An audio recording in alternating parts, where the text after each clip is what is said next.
Ciao Juventini of the world, my name is Giuseppe, welcome back on the channel, second video of the day, and I can tell you before you start worrying, no, we have no new injury. It's not a video where we are speaking about problem, no, instead we'll speak about solutions for now, before the World Cup. We will speak about Mercato in January, but also the next Mercato in July. You're telling me, Beppe, it's the 18th of October 2022, are you not exaggerating, are you not anticipating too much, speaking about Mercato instead of fixing the team now before going to play versus Empoli? Probably yes, but it's true that the Mercato of the winter, we are calling it in Italy Mercato di riparazione, the Mercato to fix things. This is the translation from Italian to English.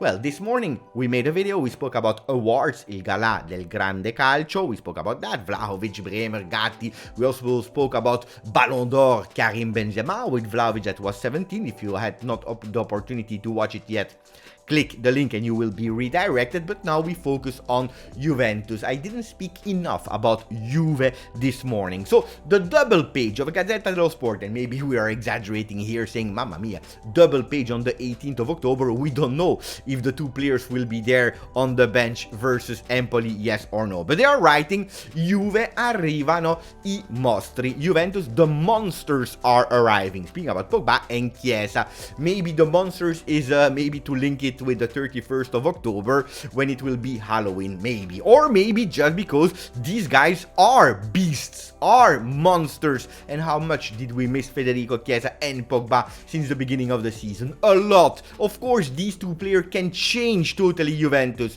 Before the World Cup, probably not. Guys, we have a news about Federico Chiesa, when he will be. I have also an inside source that I will reveal you about when will be the time of Federico Chiesa, but that will be a first part of the video. The second one is about the first page of Tutto Sport, who was writing I terzini a gennaio, poi Lovric, the fullbacks in January, and then Lovric. Who's Lovric? We will go in his ID card. Who is he? Where is he playing? What position is he playing? Can he really be a reinforcement for Juventus? So we go with Chiesa scuota la Juve. Chiesa is shaking up Juventus, waking up, and this is what we need. Remember the words that we used? Electroshock. They are showing two different beautiful lineups, a 3-5-2 and a 4-4-2. Lineups with Chiesa integrated in them. We see Chiesa next to Vlahovic in that 3-5-2 with Kostic on the left and Cuadrado on the right. In that 4-4-2, we see Chiesa as a left midfielder with a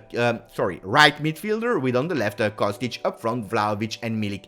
We have a 4-4-2 and on the other side, as we said, a 3-5-2. Chiesa is shaking up Juve, yes, because Juventus is missing velocity, pace, someone that is running really fast and able to dribble. Juventus at the moment, we have a problem because we are not dribbling enough. We are not succeeding in our dribbles, and when we are seeing that the Azzurro Federico Chiesa, that is also playing with the national team of Italy, that's why Azzurro is at least attempting 6 different dribbles per game. Of course we need him, but I don't agree with Tutto Sport that is actually putting 2 lineups with Federico Chiesa already there from the start, because we will not see him from the start. From what I know, from the sources I have, he's not ready to play versus Empoli. Maybe we will see him on the bench versus Empoli, but it will be a gift to him to say, Federico, smile, it's nearly over, you are back, you are nearly back to be there on the team and that we can count on you. But it's more a gift for all the hard and individual work that he did before, more than we will count on you to solve the game versus Empoli. So for me, it's a bit exaggerated. If not Empoli, we'll see him versus Benfica. Maybe having a bit more minutes versus Lecce after the Benfica game, but we are a bit early. I agree a bit more with Gazzetta dello Sport that is actually putting Federico Chiesa in 4 different possible formations, 4-4-2, but you see that Pogba is already there, so that they are already thinking about the future towards maybe November with Pogba and Chiesa in that 4-4-2. Chiesa on the left side of the field, a 4-4-2, but this time with Chiesa as a partner of Vlahovic up front as a second forward, with Pogba in the middle, Kostic on the left, Weston McKennie on the right, and Paredes in the middle. 3-5-2, the one that is probably the best at the moment without Di Maria. 3-5-2 with Chiesa and Vlahovic up front, and then a midfield made of Paredes, Pogba and Rabiot. You remember these 3 guys that were mentioned by Allegri when he spoke in that interview, that should be the starting lineup or at least starting midfield of Juventus, finishing with a 4-4-3 with Di Maria on the right, Chiesa on the left, and Lovric up front. That can be the lineup of the future Juventus. Now that we spoke about Federico Chiesa, let's go for January and July. What are the names that are circulating around Juventus? Juve a caccia di sprint. We see clearly that Juventus is looking for people that are fast, that are able to sprint, that needs to go fast. They are speaking about Guerrero and Grimaldo. Both of them are left back, so don't expect Juventus in January to fix everything. This is not possible. We have some priorities. Probably not the right side of the field, but probably the left side of the field, where we know that now, going in a three-man defense, Alexandro is performing. At least he did one game versus Torino, but when we are playing with four, it is a problem, our left back. So the opportunities are two. We have Grimaldo, we know he's playing at Benfica, he's already 27. The player could, because he has a contract until 2023, he could go for free at the end of the season. Juventus paying a fee can have him already in January, but doing that, to be able to do that, you have to qualify, because if Benfica is going to the knockout stages in Champions League and not Juventus, would be strange for him to say, I leave to play Europa League or no cups, and I leave and I already go in January to Juventus. So it will be interesting, really interesting to fight against Benfica to show that Juventus is Juventus. Otherwise, Grimaldo will say, I finish my season and then we will see where I go. Maybe I will have more opportunities. The other one is Rafael Guerrero from Dortmund. Also him, at the end of the year, he will have no contract. Dortmund, maybe he will be a player that is a bit more easy for Juventus to have in January. Juventus that really wants to fix our problem on the left side of the field. Don't rush. Don't rush. Try to take the best decision and try to convince a player like Grimaldo more than a Guerrero, even if he's not a bad player. Speaking about another left foot player, but this time someone in the center of the defense that can be added next to Bremer, is Ndika from Frankfurt. Another player. 2023 he will be free. Can Juventus do what they did last year, anticipating some players like Zakaria?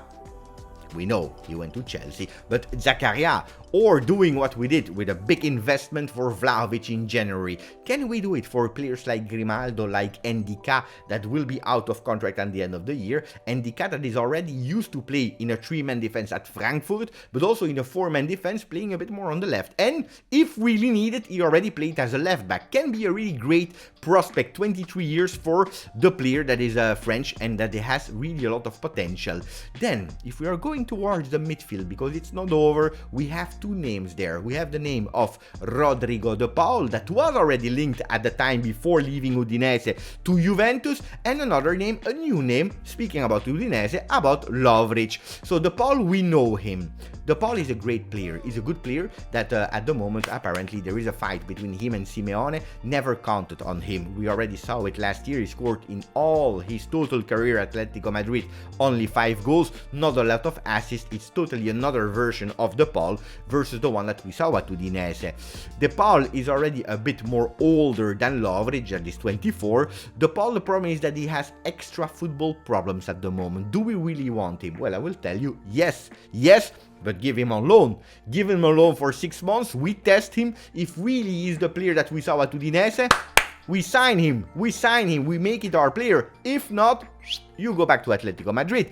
So I want to concentrate me a bit to that new player, to Lovric. Who is it? Look at the heat map. We see that actually he's covering all the midfield, but a bit more on the right side of the field. If we know that Paul Pogba is a player that will play a bit more on the left, if we know that as a regista we can alternate between Locatelli and especially Paredes, that should now start to give a bit more. We saw the images today, by the way. He was in gym, he was training hard, so hopefully we can have him. But then we need someone on the right side, because McKennie is not always convincing us. Well, he's the player, especially if you go in his ID card from SofaScore. We see a young player, 24, first season in Italy. He's fresh, he's young, 1 meter and 80 centimeters. 180 centimeters. Right foot player, midfielder, with a shirt number 4. Great, we love that. But especially a player that is really great in long balls, in playmaking, and in passes. We know our problems of accuracy in passes.